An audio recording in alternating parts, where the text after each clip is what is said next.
Quando rolou o convite da Laura, assim, né, falar sobre Casa Suzana tinha... Eu lembro que na época até veio a história, assim, um pouco da peça, falou, tem uma peça para adaptar, daí eu lembro que eu falei, não, acho que eu prefiro não ver nada. Eu não quero nada, assim, não quero... Eu vou ver as fotos e vou criar uma história do zero a partir das fotos, do que tem ali. Então, né, ela... É isso, né? O que que é baseado, né? A história mesmo, ela é original no sentido de que todo aquele conflito, né, que acontece na casa e tudo mais, aquilo ali não é sustentado por nada, a não ser as imagens dessas crossdressers que tinha lá nos anos 50. Daí eu pensei, bom, vou ter que trazer para o Brasil, né? O que que seria um referente assim de décadas marcantes. Daí eu falei, eu acho que a gente estava, enfim, eu acho que a ditadura, né, a questão militar, ela tá em ebulição, assim, né, nesse momento. Tá todo mundo falando sobre isso. A gente tem essa questão no Brasil de que a gente não, enfim, não prendeu os militares que fizeram. Tem toda... O roteiro foi antes da eleição de 2018? Foi durante. Durante. Eu acho que eu estava meio imbuído dessa situação, assim. O primeiro tratamento pro edital foi em 2018, eu acho, né?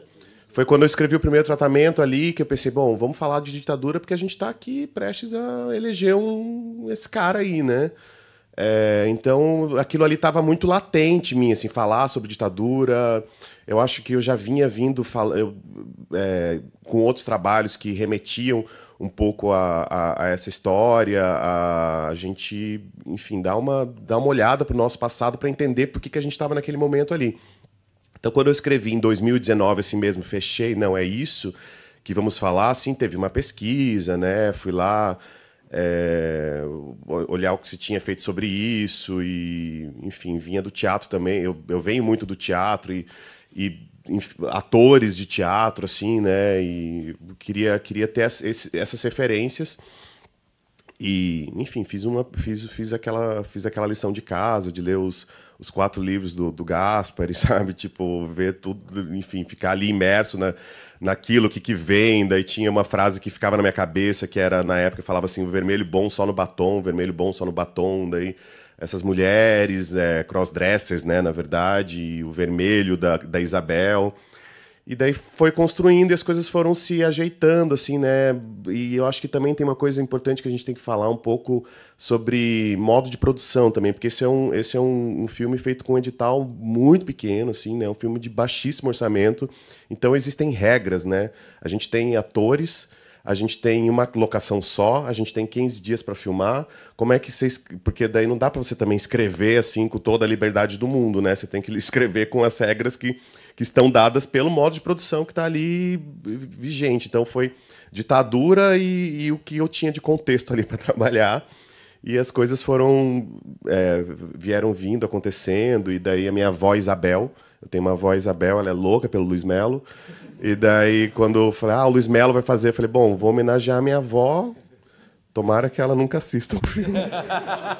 Será que ela vai achar que é uma homenagem? Eu acho que ela vai achar muito mal criado da minha parte colocar o nome dela no filme, assim. Ela já está com 96 anos, não sei se ela vai ter essa lucidez, mas eu acho que ela vai achar meio mal criado. E daí fui colocando isso ali, nesse caldeirão ali fervendo, mas a ideia não era assim, vamos falar sobre a ditadura só, né? Sim.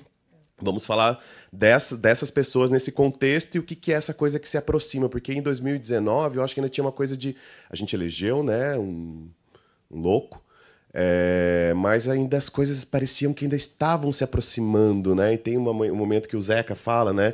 Alguma coisa de muito ruim vai acontecer, mas eu não entendo o que é. Daí veio pandemia, daí veio um monte de coisa.